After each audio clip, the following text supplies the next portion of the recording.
லட்சுமி எந்திரம் இன்னைக்கு இருக்கக்கூடிய உலகத்துல மனித வாழ்க்கையில கல்வி, பணம், வீரம். கல்வியா செல்வமா வீரமா அப்படின்னு பாக்குறாங்க இல்லையா? இப்ப இருக்கக்கூடிய காலகட்டத்தில் எல்லாரும் செல்வம் தான் சிறப்பு பண்றாங்க. அப்படி இல்லைங்க, கல்விதான் சிறப்பு. முதல்ல கல்வி, ரெண்டாவது செல்வம். அதுக்கு அங்கிட்டு தான் நம்மளுக்கு வீரம்ன்றது தேவையாக இருக்கும் அப்படின்னு சொல்றாங்க. ஏன்னா எல்லாத்தையும் பாதுகாக்கிறது. இந்த செல்வத்தை ஈர்ப்பு செய்யக்கூடிய எந்திரம் அப்படின்னு சொல்லி பாத்தீங்கன்னா இது மகாலட்சுமி எந்திரம். இந்த மகாலட்சுமி எந்திரம் பஞ்சலோகத்துல செய்து இதுக்கு எல்லா கிரியையிலையும் செய்து ஒரு 100 வருஷம் தாங்குற மாதிரி சிறிய அளவுல, இது 6 அங்குலத்துக்கு 6 அங்குலம் தாங்க, சிறியதும் இருக்கு பெருசும் இருக்கு செய்து, இது கோல்ட் பிளேட்டட் மெட்டலிக் ஃப்ரேம் பாருங்க. இது நல்லா 100 வருஷம் சாதாரணமா தாங்கும். உங்களுக்கு அடுத்த தலைமுறைக்கும் இது போய் சேருங்க. அதனால அந்த அளவுக்கு செய்து இதுக்கு எல்லா கிரியைகளும் செய்து பரிவர்த்தனைக்கு தயாராக இருக்கிறது. சரி, இதெல்லாம் வாங்கி வைக்கிறது சரிங்க. நம்ம இந்த மாதிரி எந்திரத்தெல்லாம் வச்சு பூஜைலாம் பண்ண முடியாதுங்க. அவ்வளவு வசதியெல்லாம் நமக்கு சூழ்நிலை எல்லாம் கிடையாது. சரிங்களா? நம்ம நினைக்கிறது தான் ரொம்ப பூதாகரமான விஷயங்கள். ஆனா நீங்க செய்து பார்த்தீங்கன்னா ரொம்ப எளிய சுலபமான விஷயங்கள். மிக சிறந்த இந்த மாதிரி மகாலட்சுமி எந்திரத்தை நீங்க வீட்டுல வச்சு வில்வ இலையில நீங்க அர்ச்சனை பண்ணனால ரொம்ப பெரிய விஷயங்க. உங்களுக்கு தெரியும், மகாலட்சுமிக்கு ரொம்ப பிரியமான சூக்தம்னா ஸ்ரீ சூக்தம்.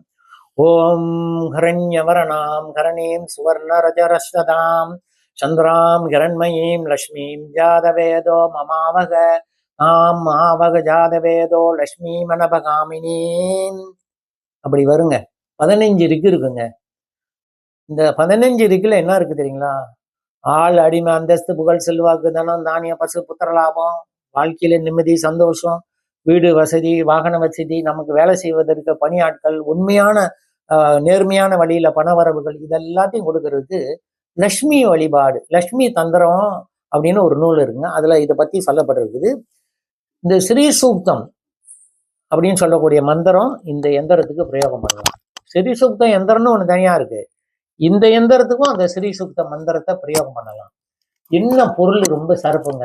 வில்வம் ரொம்ப நல்லது. அந்த ஸ்ரீ சூக்தத்துல பாருங்க, விருஷோதி வில்வகா அப்படின்னு சொல்லி வரும். வில்வ மரத்துல வீட்டு இருக்கக்கூடிய மகாலட்சுமியை நான் உன்னை துதிக்கிறேன் அப்படின்றது அர்த்தங்க. அதனாலதான் வில்வ இலைகளை வெள்ளிக்கிழமையில போய் பறிக்க மாட்டோம். அந்த மரத்திற்கு அப்படியே ஒரு தன்மை ஏற்படுமா, ஒரு உணர்வு ஏற்படுமா, ஒரு அதிர்வு ஏற்படுமா. அதனால மற்ற நாள்கள்ல பறிக்கலாம், வெள்ளிக்கிழமையில போயிட்டு வில்வ இலையில பறிக்க மாட்டோம். இதையும் தாண்டி இன்னொரு விஷயங்க, வில்வ மரம் நீங்க உங்க வீட்டுக்கு வெளியே நட்டுருக்கீங்க, உங்களுடைய ஆவரணங்கள்ல வீட்டுக்கு வெளியே கேட்டுக்கு வெளியே நட்டுருக்கீங்க. யாராவது வந்து பறிக்கிறாங்க, நீங்க தடை சொல்ல முடியாத ஒரு மரம், அது உங்க மரம் தான்.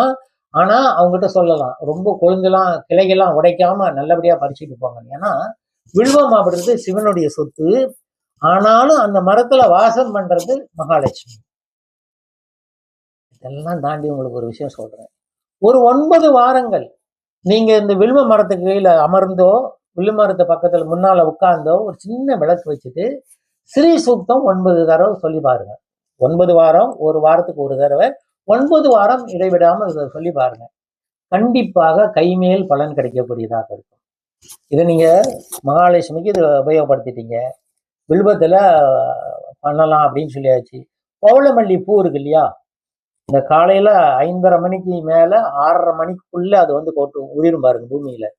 கீழே விழுந்த மலர்கள் எந்த மலருமே சுவாமிக்கு எந்திரங்களுக்கு அபிஷேக அர்ச்சனைக்கு உதவாது. ஆனா இந்த பவளமல்லி மட்டும் உதவும். ஏன்னா அது தேவலோக மலர் அப்படின்னு சொல்றாங்க. ரொம்ப வாசம் அடையுது. அந்த மலர் இதுக்கு ரொம்ப சிறந்தது. செந்தாமரை இதழ்களால அர்ச்சனை பண்ணலாம், இதுக்கு ரொம்ப சிறந்தது. இது எல்லாத்தையும் தாண்டி விஷ்ணுவுக்கு ரொம்ப பிரியமான துளசியினாலையும், விஷ்ணு கிரந்தி அப்படின்னு சொல்லக்கூடிய அந்த விஷ்ணு கிரந்தியில பாத்தீங்கன்னா நீல நிறமான ஒரு பூ இருக்குங்க, இப்படி இருக்கும். இதனால அர்ச்சனை பண்ணலாம், ரொம்ப விசேஷம் அப்படின்னு சொல்ல. உங்களுக்கு நீங்க இந்த சும்மா அதை எடுத்து வைக்கக்கூடிய வேலையிலே மனசுல உங்களுக்கு ஒரு புத்துணர்ச்சி இருக்கும். இது கையில படக்கூடிய வேலையிலேயே அந்த அளவுக்கு இருக்குங்க. அதே போல இந்த துளசிக்கும் அந்த மாதிரி ஒரு சூழல் நிச்சயமாக இருக்கும். அது யாரா இருந்தாலும் அது மறுக்கவே முடியாது. அந்த துளசிக்கும் அந்த விஷ்ணு கிரந்திக்கும் ரொம்ப சக்தி இருக்கு. அதே போல வில்வத்துக்கும் ரொம்ப சக்தி இருக்குது. இது மகாலட்சுமிக்குடைய எந்திரம்.